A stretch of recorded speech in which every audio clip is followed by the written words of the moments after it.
अस्सलाम वालेकुम। बहुत ख़तरनाक टॉपिक है अज़दवाजी रिश्तों का मसला है थोड़ा सा, और उनमें दरार कैसे पड़ती है।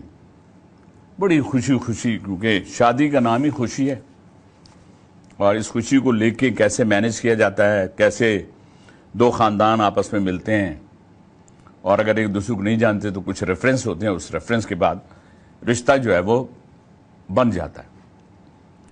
जब ये रिश्ते बन जाते हैं तो उसमें जैसा कि आप सब जानते हैं कि मियाँ बीवी एक दूसरे का लिबास है, और लिबास की जो अहमियत है वो है कवर्ड करना, यानी कि आप एक दूसरे के जो अगर कोई बुराइयां भी हैं और कोई ऐसी चीज़ें हैं तो उनको ढका छुपा रहना चाहिए।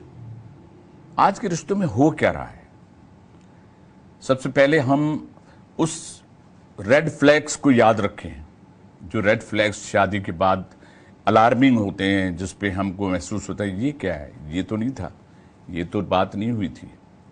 ख़ानदान जोड़े जाते हैं, ख़ानदान बैठते हैं, रेफरेंस भी इस्तेमाल होते हैं, अरे नहीं जी हमें पता है ये कैसे लोग हैं, फलां हैं, वगैरह वगैरह। बेटे के बारे में भी मालूमात होती है, जी ये है, कितना कमाता है, वगैरह वगैरह। ये जो इंटेरोगेशन होती है, बल्कि इंटेरोगेशन लफ्ज़ नहीं हो गया, अब हो गया इन्वेस्टिगेशन। और इन्वेस्टिगेशन ऐसे है जैसे किसी इदारे को बाकायदा बुला के पूछा गया है कि भाई इस लड़के के बारे में बताएं, लड़की के बारे में बताएं। लड़की के बारे में तो बहुत सी चीज़ें ढक छुप जाती हैं, लेकिन लड़के चूँकि ओपनली आपको पता है कि बहुत सी चीज़ें डिस्क्लोज नहीं होती। अब आ जाइए उस इंस्ट्रूमेंट के बारे में, जो इसकी एक वजह भी बनता है कि आप एक दूसरे के बारे में सारा, अब तो ये होता है कि कोई रिश्ता होता है जी, अच्छा आपका फेसबुक क्या है, आपका इंस्टाग्राम क्या है, उसके ज़रिए आप उनकी डिटेल ले लेते हैं। लेकिन लोग बड़े ज़हीन हैं, उन्होंने उसके भी अलग अलग अकाउंट्स बनाए हुए हैं। तो हम बात कर रहे हैं अभी शादी के उस अकाउंट की जिसमें एक कंबाइंड एक फैमिली जुड़ती है, और फिर उसमें एक लड़का लड़की आपस में एक दूसरे को अंडरस्टैंड करके अपनी ज़िंदगी को लेकर आगे बढ़ते हैं। लेकिन हमारे माशरे में हो क्या रहा है, हमारे माशरे में तो तीसरे दिन से ही कहानी शुरू हो जाती, वलीमे के बाद से ही जो रस्में शुरू होती हैं, छोटी बड़ी रस्में, तोहफे तहफ़ से बात शुरू होती है, फलां ने क्या दिया, फलां ने क्या लिया, आप तो कह रहे थे कि ऐसा था, हमें तो पता चला है कि ऐसा है। ये वो चीज़ें हैं जिनकी वजह से रिश्ते जो हैं उनमें दरारें पैदा होना शुरू हो रही हैं, और ये इतनी बढ़ गई हैं कि अब हम जब कोर्ट की तरफ रुख करते हैं तो फैमिली कोर्ट में हमें सबसे ज़्यादा यही केसेस नज़र आते हैं। और उसको भी मैं, अगर हम इस पर ये कहें कि जी कौन किसको ज़्यादा फाइल करता है, तो जो सूट फाइल किए जाते हैं उनमें ख़वातीन की तादाद ज़्यादा होती है। बात अभी सिर्फ इतनी नहीं, क्योंकि हम समझते हैं कि इससे बड़ा दाग कोई नहीं होता, डिवोर्स से बड़ा कोई दाग नहीं है जो कभी भी धुलता नहीं है। लेकिन आज हमारे माशरे में इस दाग के लिए बड़े प्राउडली कहा जाता है, जी हाँ वो एक था सिलसिला ख़त्म हो गया तो दूसरा, जी दो हो चुकी हैं, फलां हो चुकी हैं। रीज़न कोई नहीं ढूंढता, ये नहीं पूछते, बस वो आपस में बनी नहीं, बस वो लोग यूं थे, उन्होंने हमसे गलत बयानी से काम लिया, वगैरह वगैरह। क्या हमारे ये एक बहुत ही पाक रिश्ता जो निकाह से बंद के रिश्तों में बनता है और फिर नस्लें आगे बढ़ती हैं, क्या हमारे दीन में इसके बारे में ऐसा कुछ है?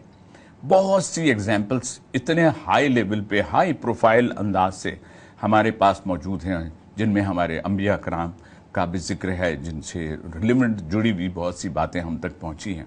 लेकिन हमारे माशरे में तो जो टेक्नोलॉजी ट्रैवल कर रही है, उसके जो रेड फ्लैग्स हैं, जिनमें हम ये भी देख रहे हैं कि माँ जो है उसकी कितनी इंटेरोगेशन है, कितनी अटैचमेंट है, कितनी बातें यहाँ से वहाँ और वहाँ से यहाँ होती हैं। ये जो कम्युनिकेशन होती है, समटाइम कम्युनिकेशन गैप कहीं बहुत अच्छा होता है, लेकिन कम्युनिकेशन ओवर कम्युनिकेटेड, जिसमें हर बात इधर से उधर, उधर से इधर होती है, ये वो दरारें पैदा करती है जिससे कभी भी घर जो है वो बसते नहीं। इन घर को बसने के लिए हमें क्या क्या करना चाहिए? अगर हम सिर्फ ड्रामों की बातें करें तो मीडिया में जो जो चीज़ें एजुकेट की जा रही हैं वो इतनी गलत हैं। उनकी जो शक्ल बयान की जाती है जिस पे ये कहा जाता है नहीं नहीं नहीं नहीं आप एंड देखिएगा, उस एंड को तो आप छोड़ दीजिए। लेकिन जो दिख रहा है, हमारी जो कच्चे जहनों की जो बच्चियां भी पढ़ रही हैं, उन बच्चियों पर इसके क्या असरात होंगे, کیا ان کو دماغ ان کے اسی طرح سے باندھ دیے جائیں گے جی شوہر ہوگا اس کے ساتھ ایسے کرنا ہے, تم نے اپنے رائٹس کی بات کرنی ہے, تم نے اپنی میں کو ختم نہیں کرنا. اس کے بعد آپ اس سے جڑے ہوئے سارے ان بیوٹی پارلرز کی طرف آ جائیں, اس فیشن کی طرف آ جائیں. اس سے جتنی بھی چیزیں نکاح سے جڑ جاتی ہیں, خاندان جب جڑ جاتے ہیں تو ایک دوسرے کی باتوں کو درگزر بھی کیا جاتا ہے, ایک دوسرے کی باتوں کو ساتھ رکھ کے محبت اور پیار سے ان رشتوں کو نبھایا جاتا ہے. پھر انہی رشتوں میں جب بچے شامل ہو جاتے ہیں تو اور بھی اسٹرانگ رشتے بن جاتے ہیں. لیکن ہم نے دیکھا ہے کہ پراؤڈلی لوگ کہتے ہیں نہیں جی سنگل مدر, یہ بھی ایک آ گیا سنگل مدر, ایسے کہہ رہے ہیں جیسے پتہ نہیں کون سی پراپرٹی ان کو ملی ہوئی ہے. تو یہ سنگل مدر یا سنگل فادر, یہ جو سارا یہ ہے یہ سب بھی غلط ہے. ہمیں کوشش یہی کرنی چاہیے کہ یہ رشتے جو بن جاتے ہیں, کیونکہ لڑکی مکمل ہی نہیں ہوتی جب تک ایک فیملی نہیں بنتی. جب میاں بیوی اور اس کے ساتھ بچے شامل ہوتے ہیں تو زندگی بالکل الگ ہو جاتی ہے. ہمارے دین میں اللہ پاک نے اتنے اچھے رائٹس دیے, ایک دوسرے کی عزت و احترام اور سب کو دیا ہے. کیا ہم ان سب کی طرف چل رہے ہیں؟ کیا ہم ویسا کر رہے ہیں؟ اگر ہم ایسا نہیں کر رہے تو ہمیں ایسا کرنا چاہیے. آگے آنے والے جو وقت ہے وہ بہت برا ہے, اور اس برے وقت کے لیے ہمیں اپنے ماں باپ کا بھی خیال رکھنا ہوگا. بیٹیوں سے اگر کوتاہیاں ہو رہی ہیں تو اس کی سزا ماں باپ کو ملتی ہے. بیٹوں سے بھی اگر ایسی کوئی غلطی ہوتی ہے اور اگر وہ کچھ غلطی کرتے ہیں تو آپس میں مل جل کے وہ اپنی چھوٹی چھوٹی کوتاہیوں کو دور کر کے اپنی فیملی لائف کو اچھا گزار سکتے ہیں.